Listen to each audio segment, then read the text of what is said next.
Okay, so here we are with Howie, and we are going to video record his training session for the day, and we are working on leash walking.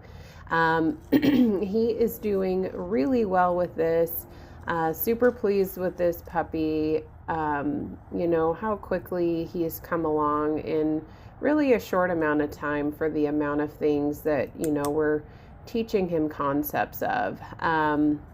So you'll get to see kind of where he's at in this video. I'm using what's called a slip leash, and it's all one piece of equipment, I guess you'd call it. It will tighten around the neck if he were to pull or if pressure was applied. And when there's no pressure, it stays loose around his neck, which you can see in the video how it's kind of draped there nice and loose. I really like these leashes for a variety of reasons. They're quick, they're safe, as long as you are paying attention and you don't let that slack get really loose. I mean, they really can't escape these. I always keep them in the car, and if I ever need to move a dog quickly, they're just a nice option rather than trying to clip a leash to a collar and all of that. Plus, Howie's living with a few other puppies during the day, and I don't leave collars on for safety reasons, just because the other puppies can get their mouths stuck on the collars. They can potentially twist the collar and choke a puppy, and there's just all kinds of things that can happen when you leave collars on. So they're naked when they're together, but I mean, you could also use a collar and a leash, the two separate items too, but I primarily use these slip leashes. So that's what you're seeing. So you've been watching here, and you can see he's walking alongside me nicely on a loose leash. So believe it or not, we've been working on all the other things you've seen in the video up until this point, and this is about day 5, working on this leash walking, and he understands the concept beautifully. And essentially it all kind of ties together. Everything you've seen so far in the videos as far as offering behaviors, I have not applied pressure. I have not, forced him to stay to the side of me. I am simply shaping the behavior I like by reinforcing it and ignoring all other behaviors. So, I've gotten a little better at this over time. We've been doing this several years now, and I've really started only rewarding the puppies when they are walking alongside of me. And so there's a few kind of tips or tricks to it to make it successful. So whatever side he's going to offer a loose leash, walking beside me on, I will click and reward with that same hand, that's on the same side as the puppy. So I'm not going to reach across my body to reward him with my opposite hand, because that's going to encourage him to step in front of me to get the treat. And I want him to think as long as he's, right beside me there, that's when he'll get the reward. Now, you notice he kind of switches sides. I don't care what side he's on. I just want to reinforce that you walk beside me, and that's exactly where I want you to be. You'll get rewarded. And then you notice when I stop, if he sits, I will also reward that. So I'm rewarding him while he's in motion. We'll see if I do it again. And I do have the clicker on me, so I'll click. Let's see if I do it here. Oh, now I'm working on stopping. So essentially in there, I stopped, he sat, I'll click and reward that because he was off to the side of me. I've been kind of chatting here about it. So in the video here, I'm working up on some duration now. So in the beginning, when we first take off, see he's a little in front of me there. just ignore that. Try and get going. I'm not going to like redirect him. If it was easier for me to just turn around and see he got in front of me again. So I just turned around. And now I'm going to look for there. He was trotting alongside of me. So I clicked and rewarded while we were in motion, while he was doing the behavior I liked, which was walking next to me on a loose leash, not in front of me. So, this is his foundation. You're going to continue with this. And this is as much of the training session as I would recommend that you do. A good 5 minutes is plenty. He's doing really, really well. I think you'll be, pretty pleased to continue that when you get him home. So this next part of the video, this is actually a separate training session. So I have these playpens set up in the house, and here I have it in the separate bedroom that's just a little private with lesser distractions. So it's easier to video in here and give you guys a better look. But all I'm working on here is to teach him not to jump up onto the playpen in my presence. So usually when you approach the pen, the puppies want to jump, jump, jump, and they get so excited. And Howie still does do that, but I really, see there, he's a little excited. I want you guys to see that you can have this expectation for him to sit and, kind of control himself a little bit and start really instilling these type of behaviors. If you walk over and, interact with him when he's jumping, he's just going to think that that's okay, and he's going to do it for the rest of his life. But if you, really get on board with this and be consistent, that every time you approach, you expect him to sit before you give him something or attention, he's so smart, you guys. I mean, he's going to pick up on this really quickly.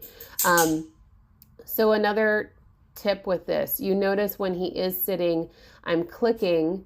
So there I was going to reach down and pet him. Same thing. He kind of jumped. So I retreated back with my body.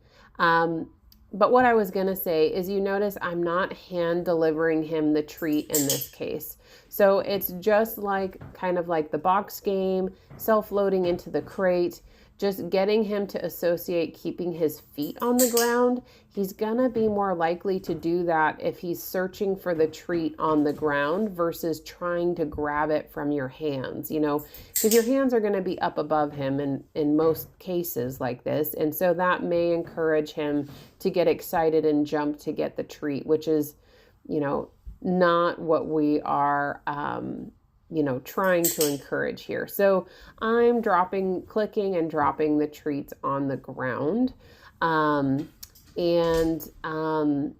So essentially, you notice I'm just approaching and retreating. Approaching, I approach. If he sits, I click and treat. So now I put my hand on the gate. So if you're going to let him out, there's a series of steps. First, I have to approach. He's not jumping. Second, can I put my hand on the gate and have him not jump? And he didn't jump, so I'm going to reward that. Approach, click. He's not jumping. Good boy. And then I'll approach again. Can I put my hand on the gate? Can I lift it? And it makes a sound. He still didn't jump. So there's breaking it down into steps. I'm essentially, kind of desensitizing him to it as well. He knows I'm going to open the door and he'll get to be let out. It's the same thing with the crate. When he's in the crate, I don't open the door on the crate until he's sitting.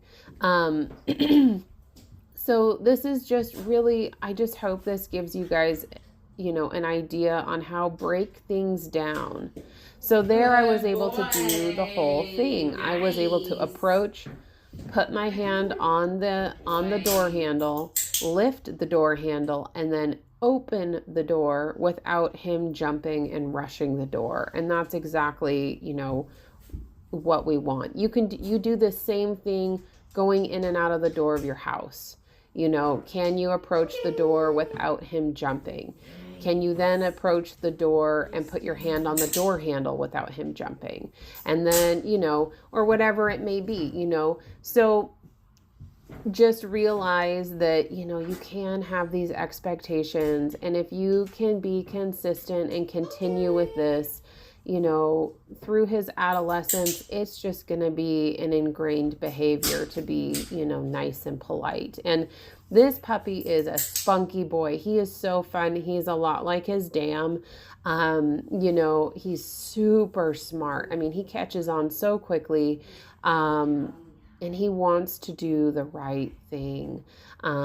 So, I don't think, training is going to be too much of an issue. It's just, I think, just try and think through it. What do I want my, what is my expectation here? And if, if you're fine with him jumping on you, then that's your decision. That's totally fine.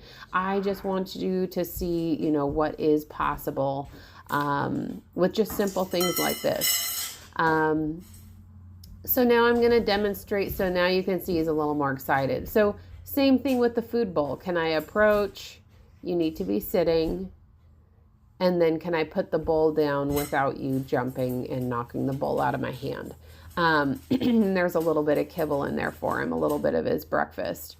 So, that's another thing you can do. You don't necessarily just have to let him eat a whole meal. You can make it into a training session. I will say I haven't done a ton of placing the food on the ground like this because I have been feeding him in his crate. There's another little video I took of him and the other puppies that are here for training. And they're all self-loading in their crates for mealtime. And that's kind of been the big one we've been working on. So, you can do both. He understands both concepts.